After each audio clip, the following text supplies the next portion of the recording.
নমস্কার বন্ধুরা, আমি পায়েল। এখন আমি আপনাদের পড়ে শোনাচ্ছি সৌরীন্দ্রমোহন মুখোপাধ্যায়ের লেখা গল্প নরক এক্সপ্রেস। আজকের গল্প আপনাদের কেমন লাগলো নিচে অবশ্যই কমেন্ট করে জানান। আর আপনাদের ভালো লাগার গল্পগুলো শেয়ার করে নিন পরিচিত বন্ধুবান্ধব বা আত্মীয় স্বজনের সঙ্গে। শুরু করছি আজকের গল্প নরক এক্সপ্রেস। জলটা চেপে এলো। ঝড়ের ধাক্কায় দরজা জানলা কেঁপে কেঁপে উঠছে। রাত 10টা বেজে গেছে, তখনও আমরা বসবার ঘরে আড্ডা দিচ্ছি। জয়ন্ত, আমি আর সুরমা। আজ আর তোমার যাওয়া হয় না ভাই জয়ন্ত। এই নিয়ে বার সাতেক অনুনয় করা হলো জয়ন্তকে। সুরমা কথায় ঝাঁঝ মিশিয়ে কৈফিয়ত চাইল। আজই রাক্ষসের রাতে রওনা না হলে কি আপনার মহাভারত অশুদ্ধ হয়ে যাবে? বলুন তো জয়ন্ত বাবু। 2 দিনের করারে এসে 8 দিন রয়েছি বৌদি। এরপরে শেষকালে প্রহারেণও ধনঞ্জয় করবেন। সেটা না আপনাদের দিক থেকে শোভন, না আমার দিক থেকে বাঞ্ছনীয় হবে। গম্ভীরভাবে এই কথা বলে একটা পান মুখে পুরল জয়ন্ত। তার কথা বলার ধরন দেখে আমি হো হো করে হেসে উঠলাম। সুরমারও ঠোঁটের কোণে দেখা গেল হাসির ঝিলিক। কড়কড় করে বাজ পড়ল কাছেই কোথাও। কিন্তু সত্যি করে বলো তো, এই দুর্যোগে দেরাদুন এক্সপ্রেসে চাপতে তোমার ভয় হবে না? ঈশ্বর না করুন, অ্যাক্সিডেন্ট তো হামেশাই হচ্ছে। আমার তুনের শেষ বান এইটি। ট্রেন দুর্ঘটনার ভয়ে ও যদি নিরস্ত না হয় তবে আর উপায় কি? বন্ধু বই আর কিছু তো নয় যে জোর করে বলবো হবে না যাওয়া। বন্ধু মাত্র, তাও মাঝে কয়েক বছর কোনো খোঁজই রাখিনি ওর।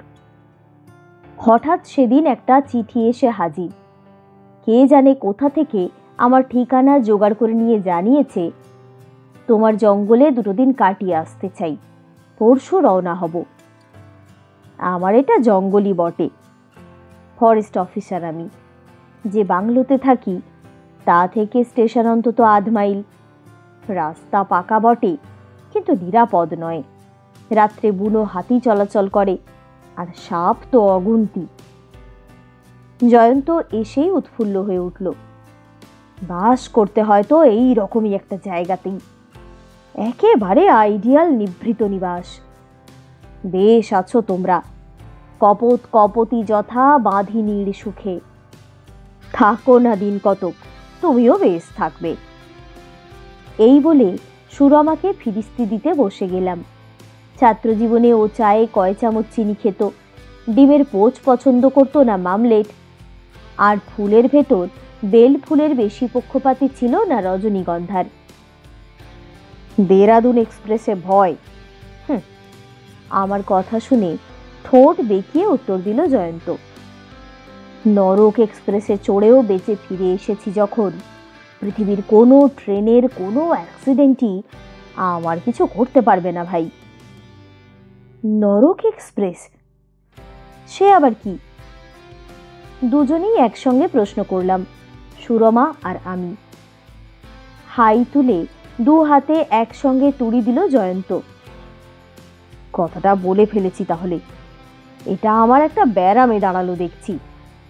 যেখানেই যাই ওই চাই নরক এক্সপ্রেসের কথা না বলে পারি নে।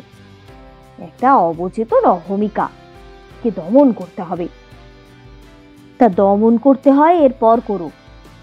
আমি পেয়ে বসলাম। এখন গল্পটা তো আমাদের বলো। আশা হলো এই গল্পের নেশায় মেতে উঠলে ট্রেন ধরার নেশা ছুটে যাবে হয়তো। হাত ঘড়িতে সময় দেখল জয়ন্ত। 10টা 22। দেরাদুন এক্সপ্রেস 11টা 50-এ, 1.5 ঘন্টা। 1/2 মাইল যেতে এই ঝড় বৃষ্টির দরুন সময় বেশি লাগবে, তবু 1/2 ঘন্টার বেশি কিছুতেই লাগতে পারে না। 1 ঘন্টা হাতে আছে যখন, নরক এক্সপ্রেসের গল্পটাই শুনিয়ে যাই তোমাকে। বছর 3 হলো লক্ষ্যহীনভাবে ঘুরে বেড়াচ্ছিলাম, যেমন চিরদিন বেড়াই, মধ্য ভারতের ওই দিকটায়। হঠাৎ একদিন বিকেলবেলা একটা ছোট্ট স্টেশন প্রথম নজরেই বড় ভালো লেগে গেল। দূরে দূরে নীল পাহাড়, স্টেশনের লাল ঘরগুলি অদ্ভুত সুন্দর দেখাচ্ছিল তাদের ছায়ায়। আম গাছে কোকিল ডাকছে, হরিণ ছুটছে মাঠের ভেতর। ভালো যখন লাগলো, সঙ্গে সঙ্গে নেমে পড়লাম গাড়ি থেকে। স্টেশনের নামটাও তখনও দেখিনি। আমি নামার সঙ্গে সঙ্গে গাড়ি ছেড়ে দিল। আমি ধীরে ধীরে এগিয়ে চললাম ওয়েটিং রুমের দিকে, ব্যাগটা বিছানাটা কারো জিম্মা করে দিয়ে বেড়াতে বেরোবো। স্টেশনের নাম দেখতে পেলাম, বুলন্দ শহর। বুলন্দ শহর কি যেন মনে পড়ে পড়ে, অথচ পড়ে না। ওই নামের সঙ্গে জড়ানো কি যেন কবেকার একটা কাহিনী। রবিবাবুর গল্পে এক বুলন্দ শহরের কথা পড়েছি না, যেখানকার নবাব পুত্রী। কিন্তু না, যে গল্পটা আমার মনের আনাচে কানাচে উঁকি দিচ্ছে অথচ ধরা দিচ্ছে না, সেটা কোনো নবাব পুত্রীর গল্প নয়। তবে সেটা কি? প্ল্যাটফর্ম থেকে নেমে মাঠে পড়েছি, মাঠ পেরিয়ে ঢুকে পড়েছি বনে। রেললাইন আমার পাশে পাশেই চলেছে। বন তখনও অর্ধেক পেরুতে পারিনি। একটা নদীর ধারে এসে পড়লাম। সরু নদী, কিন্তু গভীর খুব। এখন গরমের দিনে জল বেশি নেই, মাঝে মাঝে চড়াও বেরিয়েছে। কিন্তু বর্ষার দিনে এই নদীতে যে অনেক জল থাকে আর স্রোতও হয় প্রবল, তা দেখেই আমি বুঝতে পারলাম। এই নদীর উপর মজবুত কংক্রিটের পুল, তারই উপর দিয়ে চলে গিয়েছে রেল লাইন।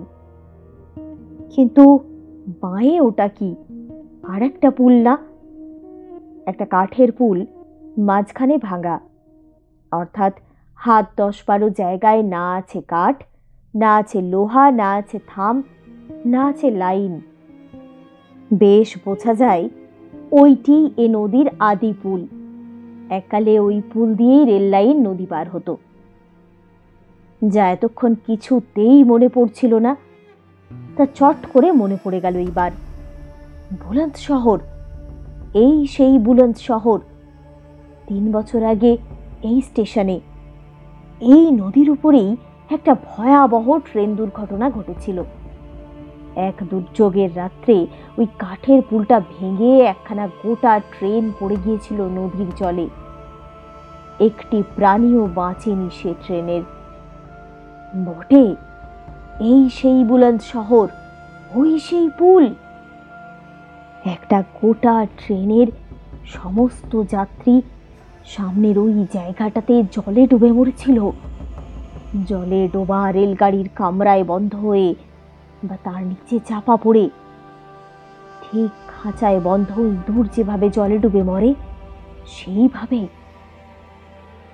মনে পড়ে আর কল্পনাতে শিউরে শিউরে উঠি। হঠাৎ খেয়াল হলো সন্ধ্যা হয়ে এসেছে। পূব আকাশে ওই জ্যোৎস্না চিকচিক করছে। মস্ত বড় চাঁদ। দ্বাদশী বা ত্রয়োদশী তিথি হবে। রাতে বেড়ানোর অভ্যেস আছে। বাঘ ভাল্লুককে বড় একটা কেয়ার করি না। তবুও আজ এই পাহাড়ে নদীর ভাঙা পুলের কাছে ভর সন্ধেবেলা দাঁড়িয়ে থাকতে গিয়ে গা ছমছম করে উঠল। জানা জিনিসের চাইতে অজানার ভয় আমাদের হাড়ে মজ্জায় অনেক বেশি নিবিড় করে মেশানো আছে। আমি তাড়াতাড়ি স্টেশনের দিকে পা চালিয়ে দিলাম। ছোট্ট জায়গা, বাজার দোকান নেই বললেই হয়। এক ভুজাওয়ালার দোকানে ডাল রুটির ব্যবস্থা করতেই 2 ঘন্টা কেটে গেল। তারপর ফিরে এলাম প্ল্যাটফর্মে। স্টেশন মাস্টারকে টিকিটখানা দেখানো দরকার ছিল। মাঝপথে নেমে পড়েছি, এই টিকিটেই বাকি দূরত্বটুকু পাড়ি দেওয়া চলবে তো? চলবে, একগাল হেসে উত্তর দিলেন তিনি। লোকটিকে মিশুক অমায়িক বলেই ধারণা হলো। আমার হাতে কাজ নেই তো বটেই, তারও কিছু আছে বলে মনে হয় না। অনাহুত একটা টুল অধিকার করে গল্প শুরু করা গেল। বেশ জায়গাটি আপনাদের, তা যা বলেছেন। মাস্টার মশাই উত্তর করলেন, জায়গাটি এমনিতে বেশ, তবে বাঘ ভাল্লুক আছে। আর আর বলে থেমে পড়লেন ভদ্রলোক। আর কি? আমি জিজ্ঞেস করলাম। কি যেন বলতে বলতে থেমে গেলেন মনে হচ্ছে। না না, ও কিছু নয়। বছর 3 আগে এখানটাতে একটা অ্যাক্সিডেন্ট হয়েছিল, শুনে থাকবেন হয়তো। বেশ বড় রকমের অ্যাক্সিডেন্ট। হ্যাঁ হ্যাঁ, আমি আগ্রহের সঙ্গে সায় দিলাম। খুব শুনেছি। পুল ভেঙে। লোকের মাথায় পোকা আছে জানেন তো, স্টেশন মাস্টার বললেন। ভূত থাক না থাক, লোকে ভূতের গল্প করতে ভালোবাসে। একটা মালগাড়ি এসে পড়ল। স্টেশন মাস্টার তাড়াতাড়ি বেরিয়ে গেলেন ঘর থেকে। ভূতও আছে তাহলে এই ছোট্ট জায়গাটিতে, থাকবে বই কি।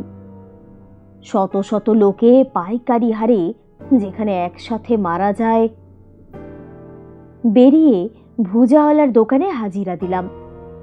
ডাল রুটি সে পাকিয়ে ফেলেছে, আমিও চোখ কান বুজে খেয়ে ফেললাম। ওয়েটিং রুমে ফিরে এসে একটা বেঞ্চি অধিকার করলাম। শতরঞ্জিটা পেতে কম্বল মাথায় দিয়ে শুয়ে পড়লাম আরাম করেই।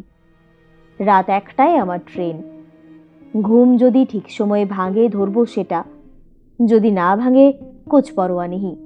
কাল সকালে যে ট্রেন পাবো সেটাতেই উঠে পড়ব। রাত 1টার গাড়ি আমায় ধরতেই হবে, এমন মাথার দিব্যি কেউ আমায় দেয়নি। দেহ ক্লান্ত, কিন্তু সহজে ঘুম আসে না। এটা ওটা নানা চিন্তা। কলকাতার মেশে এক বামুন ঠাকুর ছিল, সে আড়হারকা ডাইল রাঁধত, চমৎকার। আজকের এই ভুজাওয়ালার ডাইল তার কাছে কিছু না। মেশের সেই বামুন ঠাকুর দাঙ্গার সময় খুন হয়। ভূত হয়ে সে সারা রাত রান্নাঘরে হাঁড়ি কড়া ঘটঘট করত।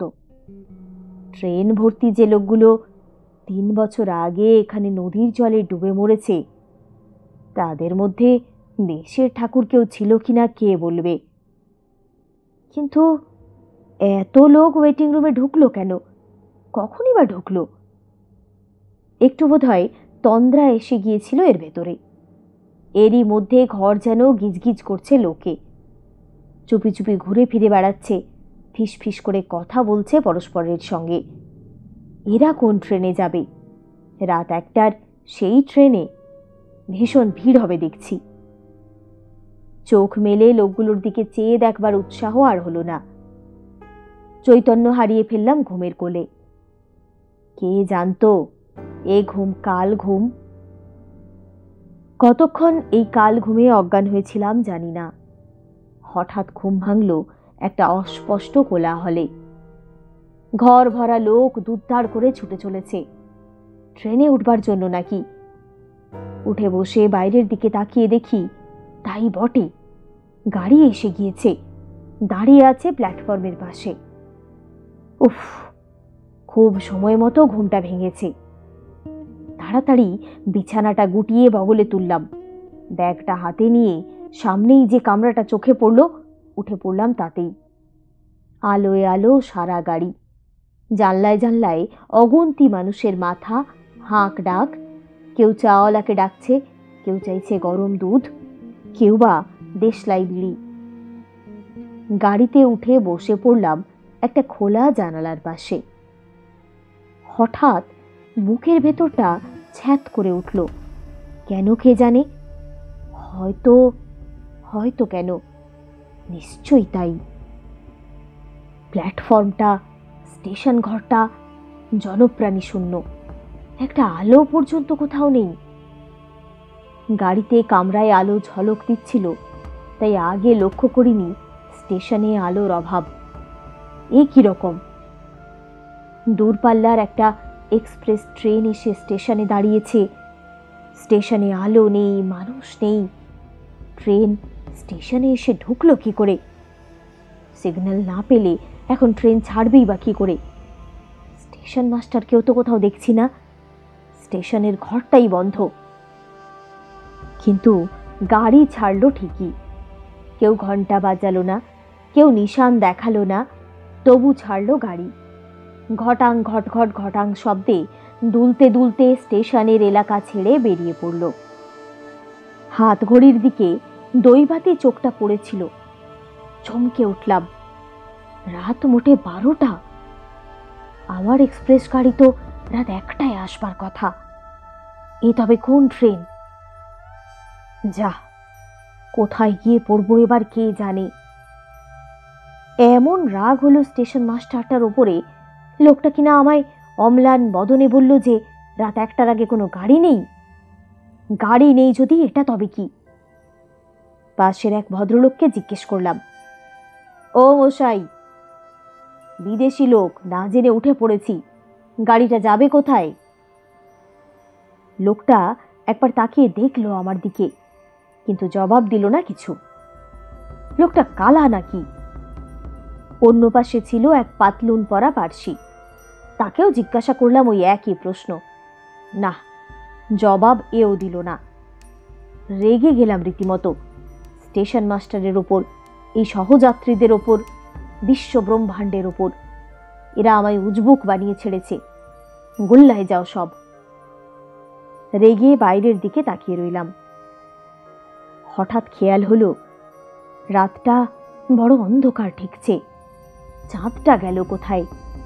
সেই সন্ধেবেলা দেখেছিলাম এত বড় সোনার থালার মতো ত্রয়োদশীর চাঁদ সারা পৃথিবী আলোয় উজ্জ্বল করে তুলেছে।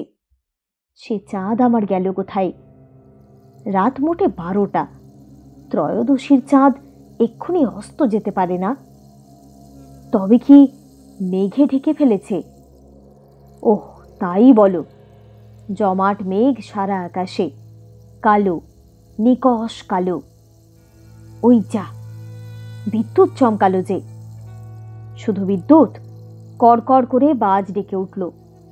আকাশের এ মাথা থেকে ও মাথা পর্যন্ত গড়িয়ে ডাকতে ডাকতে ছুটল, কড়কড় কড়াত। কোথায় ছিল ঝড় আর কোথায় ছিল বৃষ্টি? 2 মিনিটের মধ্যে প্রলয় দুর্যোগ শুরু হয়ে গেল। জানলা বন্ধ করে বসলাম সাবধানে। সহযাত্রীরা যেন ক্ষেপে উঠেছে ততক্ষণে।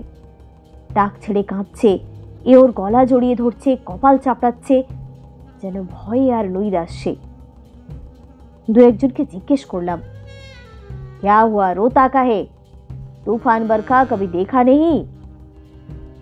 কে কার কথা শোনে? আমার দিকে কানই দিল না কেউ। সমানে কাঁদতে থাকলো বাপ দাদার নাম করে।